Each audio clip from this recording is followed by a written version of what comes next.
자, 오늘 말씀은 창세기 42장 18절부터 25절 말씀입니다. 창세기 42장 18절. 사흘 만에 요셉이 그들에게 이르되 나는 하나님을 경외하노니 너희는 이같이 하여 생명을 보존하라. 너희가 확실한 자들이면 너희 형제 중 한 사람만 그 옥에 갇히게 하고 너희는 곡식을 가지고 가서 너희 집안의 굶주림을 구하고 너희 막내 아우를 내게로 데리고 오라. 그러면 너희 말이 진실함이 되고 너희가 죽지 아니하리라 하니 그들이 그대로 하니라. 그들이 서로 말하되 우리가 아우의 일로 말미암아 범죄하였도다. 그가 우리에게 애걸할 때에 그 마음의 괴로움을 보고도 듣지 아니하였으므로 이 괴로움이 우리에게 임하도다. 루벤이 그들에게 대답하여 이르되 내가 너희에게 그 아이에 대하여 죄를 짓지 말라고 하지 아니하였더냐. 그래도 너희가 듣지 아니하였느니라. 그러므로 그의 핏값을 치르게 되었도다 하니 그들 사이에 통역을 세웠으므로 그들은 요셉이 듣는 줄을 알지 못하였더라. 요셉이 그들을 떠나가서 울고 다시 돌아와서 그들과 말하다가 그들 중에서 시몬을 끌어내어 그들의 눈앞에서 결박하고 명하여 국물을 그 그릇에 채우게 하고 각 사람의 돈은 그의 자루에 도로 놓게 하고 또 길 양식을 그들에게 주게 하니 그대로 행하였더라. 아멘. 이제 명절이 다가오는데 명절이 기다려주시는 분들도 계시지만 명절이 부담이 되는 분들도 혹 계실 수 있겠죠? 예. 그래서 명절이 내가 만날 사람들 때문에 보고 싶었고 그리운 사람 때문에 정말 빨리 왔으면 하시는 분들도 계시겠지만 명절은 누가 만들어가지고 꼭 시댁에 가야 되고 말이지. 그래서 굉장히 짐스러워 하시는 분들도 있을 수 있겠죠. 여러분, 왜 만나는 것이 짐스러울까요? 왜 만나는 것이 기쁨이 되지 못할까요? 여러 가지 이유가 있을 겁니다. 내 형편이 그래서, 내 경제적인 여건이 그래서 그럴 수도 있을 것이고, 또 어떤 분들은 과거 때문에, 어제의 일 때문에, 서로 주고받은 상처 때문에, 말 때문에 만나기는 하지만 그러나 마음은 없고 형식적으로 왔다 가야만 하는 그런 분들도 있을 수 있겠죠. 여러분, 원래 우리나라는 이 공동체 생활을 하지 않았습니까? 우리가 저 광덕에 가면은 공씨들이 많이 계시고 또 청북에 가면 또 신씨들이 많이 계시죠. 또 안중에는 한평이씨도 많이 계시고 그래서 성을 통해서 하나가 되든 또 마을 중심으로 하나가 되든 공동체 생활을 살았습니다. 그래서 친구, 가족, 또 보면 동양이, 고향이 어디냐, 또 학교를 어디 나왔느냐, 동문이냐 아니냐 이런 것들 굉장히 중요하게 생각하고 우리가 살았더랬습니다. 그런데 여러분, 요즘 점점 코로나를 겪으면서 어쩌면 그런 것들이 더 결속할 것 같은데 그런 게 더 와해돼 가고 있다고 그럽니다. 통계를 내보았는데 14개 나라 가운데서 가족의 결속력이 제일 무너진 나라가 대한민국이라는 거예요. 혼자 사는 20대서부터 60대, 70대까지 혼자 사는 가정의 수가 40%가 돼버렸대요. 여러 가지 이유가 있겠습니다만은 이제 가족이 해체되고 이 공동체가 무너져가 버렸다 그 말이에요. 우리나라만 그런 것도 아니죠. 일본이란 나라도 기업을 중심으로 서로 공동체가 되고 평생 직장에 되어서 서로 힘이 되고 그랬었는데 이런 것들이 점점 와해돼 가고 무너져 가고 있는 거죠. 우리나라가 IMF를 겪었을 때 그 IMF를 조기에 끝낼 수 있었던 힘이 뭐냐? 나중에 평가를 했는데 힘의 원천이 뭐였습니까? 가족이었어요. 끈끈한 연대감이었어요. 그런데 여러분, 그런 가족애가 다 사라져 가고 있단 말이죠. 아마 경제적인 위기는 더 가족을 해체시킬 수도 있습니다. 우리에게 다가오는 내일이 우리에게 희망이 아니고 절망이 되어버리고 그야말로 경제 재앙이 되어버린다면 아마 이런 일들은 더 가속화될 수도 있겠죠. 여러분의 가정은 어떠신 것 같습니까? 여러분의 가정의 결속력은, 부자지간의 관계는, 형제와 형제들의 관계는 요즘 뭐 사촌, 삼촌 잘 안 모이는 것 같아요. 점점 이렇게 와해돼 가는데 과연 이런 위기가 올 때 어떤 힘으로 이겨내고 버텨낼 거냐 그 말이. 코로나 이후에 이 힘들고 어려운 상황 속에서도 남의 나라 얘기는 하지만 이탈리아나 그리스 같은 나라는 그래도 어려우면 가족이 함께 버티는 힘이 있다는 거예요. 그래서 어려운 중에도 이겨내는 대표적인 나라 가운데 두 나라가 있다, 그렇게 얘기를 하더라고요. 여러분, 오늘 요셉의 가정은 과연 어떤 것 같습니까? 멀리 있는 사람하고 잘 지내고 오늘 선교주일인데 선교하자 그러고 사랑하자 그러고 여러분 할 수 있습니다. 저 튀니지에, 저 필리핀에, 인도네시아에. 그런데 정말 힘든 건 가까이 있는 분들이죠. 나와 함께 사는 가족들이죠. 함께 먹고 함께 마시고 살면서 옆에 있어 힘만 되는 것이 아니라 옆에 있어 짐이 되는 사람들, 옆에 있어 위로와 격려만 주는 것이 아니라 옆에 있어 내게 깊은 상처를 남겨주었던 사람들, 세월이 가도 어제 일인데 아니 영원한 현재가 되어서 지금 우리를 괴롭히고 미래의 발목을 잡는 일들이 있지요, 여러분. 오늘 요셉의 가정은 어떻습니까? 아시는 것처럼 태어났더니 엄마가 넷이에요. 가정사가 쉽지 않아요. 원인 제공을 누가 했습니까? 아버지가 했어요. 요셉과 아버지의 문제는 풀어야 될 숙제 가운데 하나예요. 아버지가 색동옷을 입혀주셨어요. 그것 때문에 형제들로부터 미움을 받았어요. 웅덩이에 들어갔어요. 원인을 누가 제공했습니까? 아버지예요.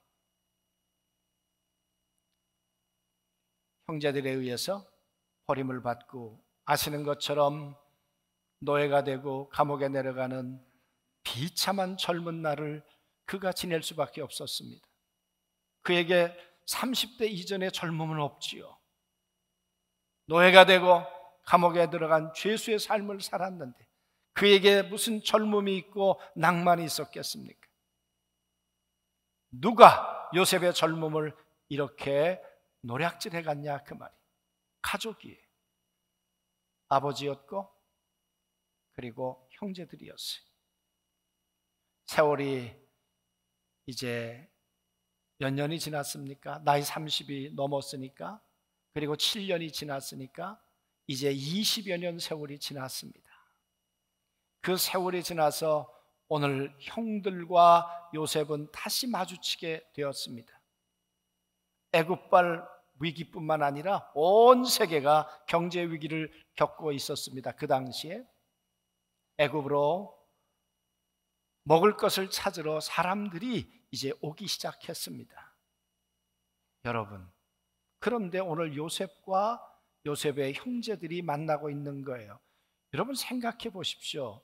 총리가 저 난민 가족을 만난다? 그리고 애굽 사람들이 가나안 사람들을 얼마나 무시했겠습니까? 그야말로 천민 취급을 했을 것입니다. 그런데 총리가 가나안에서 구걸하러 온 사람들을 만날 이유가 뭐가 있겠습니까? 그 이야기는 요셉은 안테나를 높이고 있었다, 그 말이에요. 가나안에서부터 사람들이 들어올 텐데 들어오는 사람 중에 이런 사람이 있거들랑 내게 보고해달라고 했겠죠. 그리고 그 사람들을 내 앞으로 데려오라고 했겠죠. 그러니까 만남이 이루어졌을 것입니다. 요셉이 왜 그랬을까요? 원수 갚기 위해서? 그럴 수도 있었겠죠. 인간인데. 형들에 대한 그리움만 있었을까요? 아니었다고 생각합니다. 여러분, 요셉이 내가 총리가 됐고 성공했기 때문에 형제들을 용서한다? 여러분, 요셉이 9번 웁니다. 50장 될 때까지. 가족 때문에 울어요. 그렇게 용서하고 받아들인다는 것 쉬운 일이 아니에요. 그러나 요셉의 마음속엔 그래도 아버지인데, 그래도 형제들인데 두 마음이 있는 거죠. 요셉은 형들의 변화를 보고 싶었을 것입니다. 그래서 우린 지난 주간에 그 요셉이 형들을 감옥에 집어넣었습니다. 그리고 사흘이 지났다고 했습니다. 여러분, 우리가 한번 생각해 보면 요셉의 형들이 애굽으로 지금 양식을 구하러 오면서 무슨 생각을 했을까요? 혹 내려오면서 요셉 얘기를 하지는 않았을까요? 형, 루벤 형은 어떻게 생각해? 요셉이 여기 노예가 돼서 끌려왔을 텐데 내려오면서 그는 어떤 모습으로 내려왔을까? 그리고 그 요셉은 애굽에 와서 어떻게 살았을까? 요셉이 있었더라면 우리 형제가 다 완전체인데, 그런데 요셉을 우리가 죽였잖아. 우리가 웅덩이에 빠뜨렸잖아. 그리고 우리는 낄낄거리고 음식을 먹고 우리는 배가 불렀었잖아. 그 요셉 어떻게 됐을까? 혹 그런 생각을 하지는 않았을까? 성경이 없으니까 그냥 추론을 해보는 거예요. 요셉 형제들이 감옥에 들어가 있으면서 무슨 생각을 했을까요? 무슨 생각을 했는지 카메라 앵글이 없어요. 그래서 알 수는 없는데 3일이 되어서 나오고 난 다음에 그들이 하는 이야기를 오늘 요셉이 듣고 있는 거예요. 그것은 감옥에서 그런 이야기를 했다는 것이겠죠. 이렇게 얘기를 합니다. 요셉이 애걸할 때, 요셉이 살려달라고 할 때 우리는 요셉의 괴로움을 듣지 않았어. 요셉의 살려달라고 하는 그 처절한 음성을 우리는 듣지 않았어. 우리는 귀를 막았어. 그것 때문에 우리는 핏값을 치르고 있는 거야. 왜 우리가 감옥에 들어와야만 했을까? 왜 우리는 애굽에 와야만 했을까? 애굽에 와서 왜 내일이 없는 이 불안한 하루하루를 살아야만 될까? 그들이 감옥에 3일간 있으면서 그 생각을 했다는 거죠. 여러분, 요셉이 통역관을 두었기 때문에 요셉은 다 알아듣지만 이 형들은 모르는 거예요. 모르는 거예요. 여러분, 그 형들의 이야기를 들으면서 요셉의 마음은 어땠을 거라고 생각하십니까?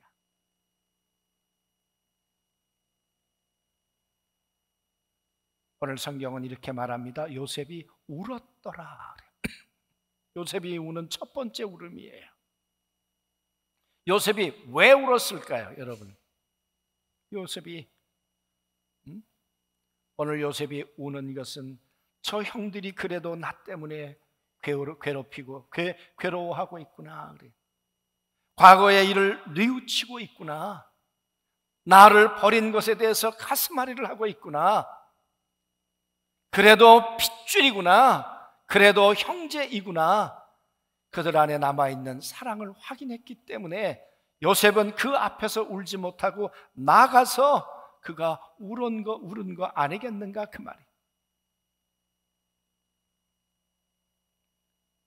여러분, 형들이 가해자였다면 뉘우침의 눈물을 흘려야 했고, 요셉이 피해자였다면 요셉은 그들을 용서하고 받아들이는 눈물을 흘려야만 됐겠죠. 그리고 그 밑바닥에는 아직도 남아있는 가족의 때문에, 사랑 때문에 내가 외롭고 고독하고 그리워하는 삶을 살았는데 그래도 가족이구나 하는 이유 때문에 여러분, 형도 울고 형들도 울고 요셉도 울어야 했던 거 아니냐 그 말이.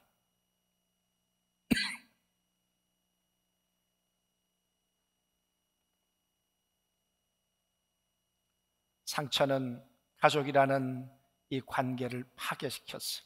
연대감을 와해시켰어요.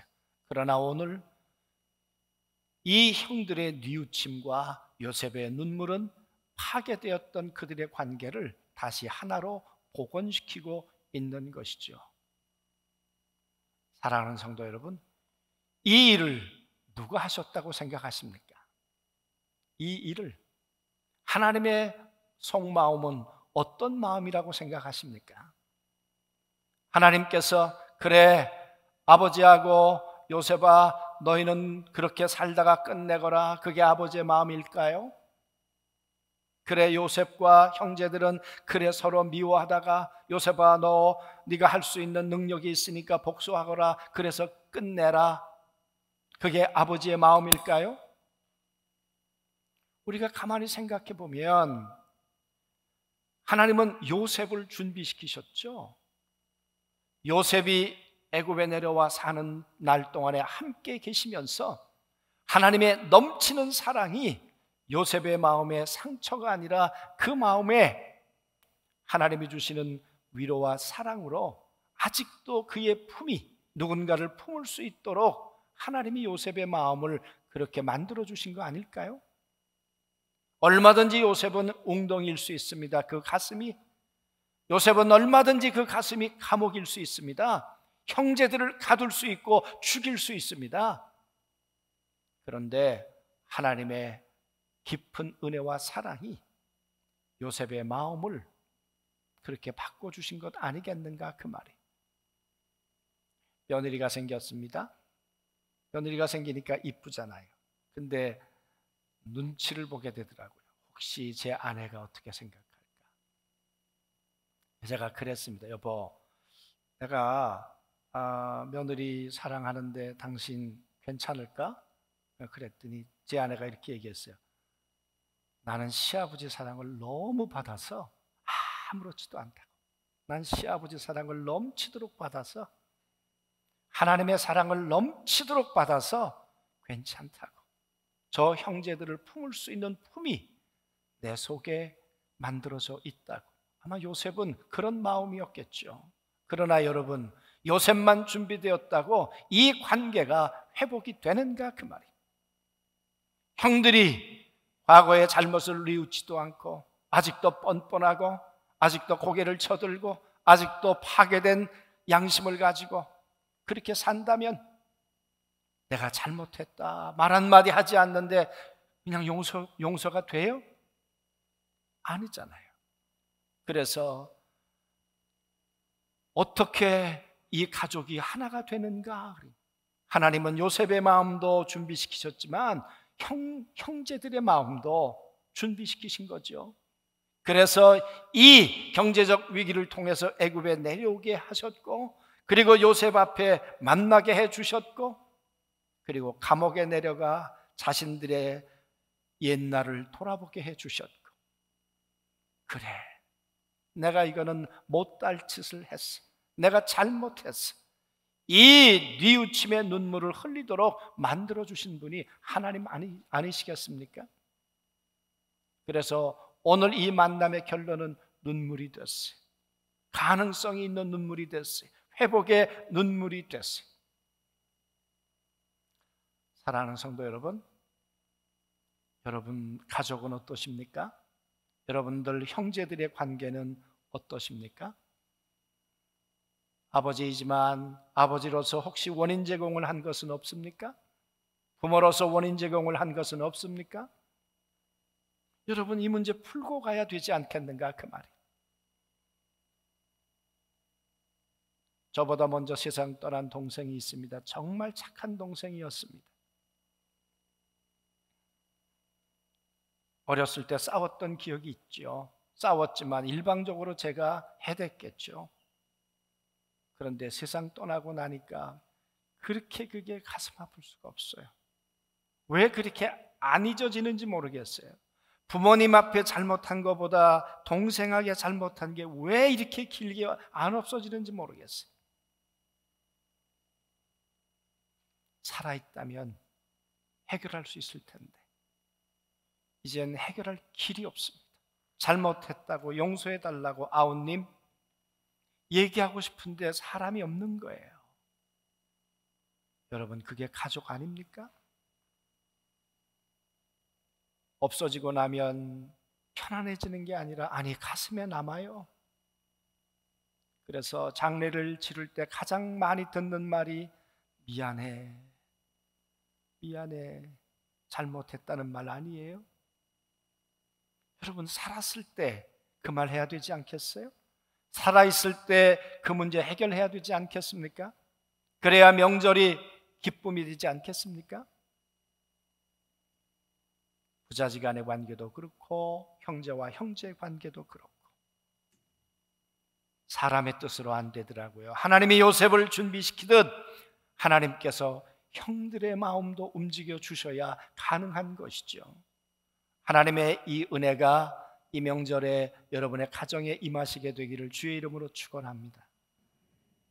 그래서 깨어지는 것이 아니라 다시 봉합이 되고 해체가 되는 것이 아니라 다시 연결되어져서 어렵고 힘든 우리의 난자가 있을 때 가족의 힘으로 이겨내고 그 견뎌내고 옆에 있어 힘이 될 수 있다면 그것보다 더 큰 버팀목은 어디 있겠는가 그 말이에요.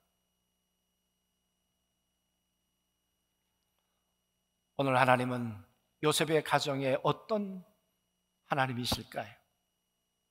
화해하시는 하나님, 화해시키시는 하나님, 그들을 준비시키시는 하나님, 그들을 다시 하나 되도록 다시 묶어주시는 하나님. 여러분, 그 하나님께서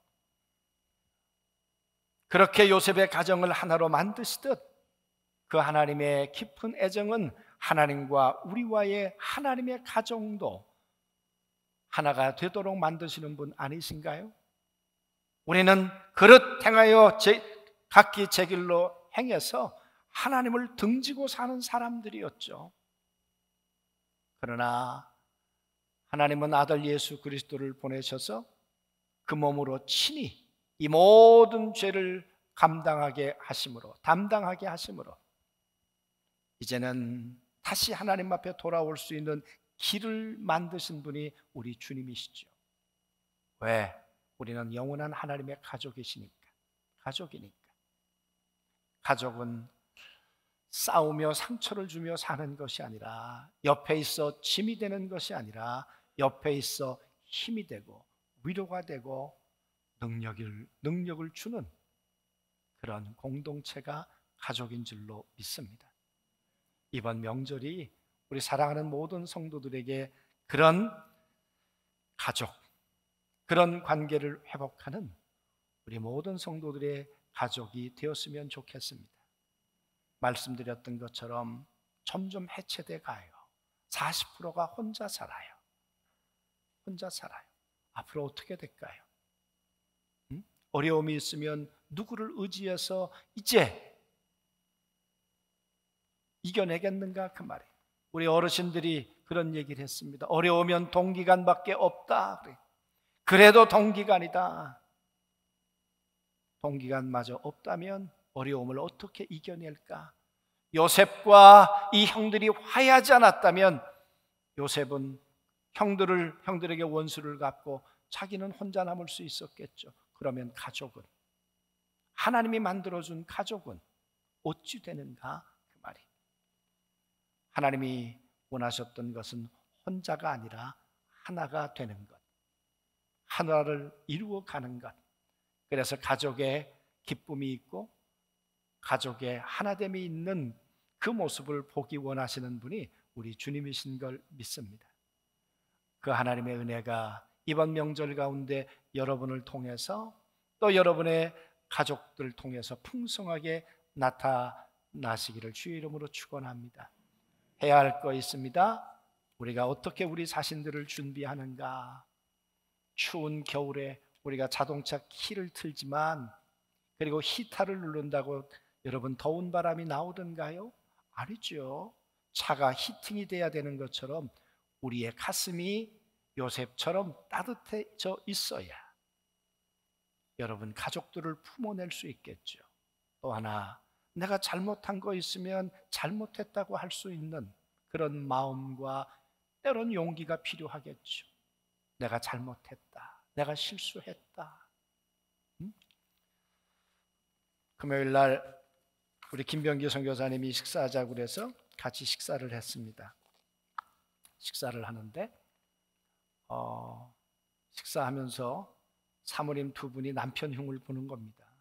그러면서 하는 말이, 남자들은 잘못했다는 말을 하는 걸 참 어려워하는 것 같아. 그러면서 하는 말이, 내 남편만 그런 게 아니라 당신 남편도 그렇지. 예, 그래야지 그 얘기를 하는 거예요. 그래서 김병기 선교사님하고 그냥 뭐라 그러면 이제 잘못했다 그러자. 그리고 시정하겠습니다. 앞으로 잘하겠습니다.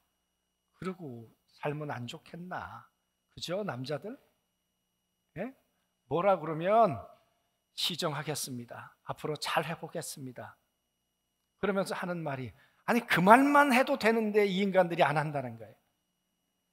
응? 명절에 아내들이 제일 듣고 싶은 말이 뭐겠습니까? 뭐 좋은 선물도 필요하고 뭐 잘해줄 수도 있겠죠.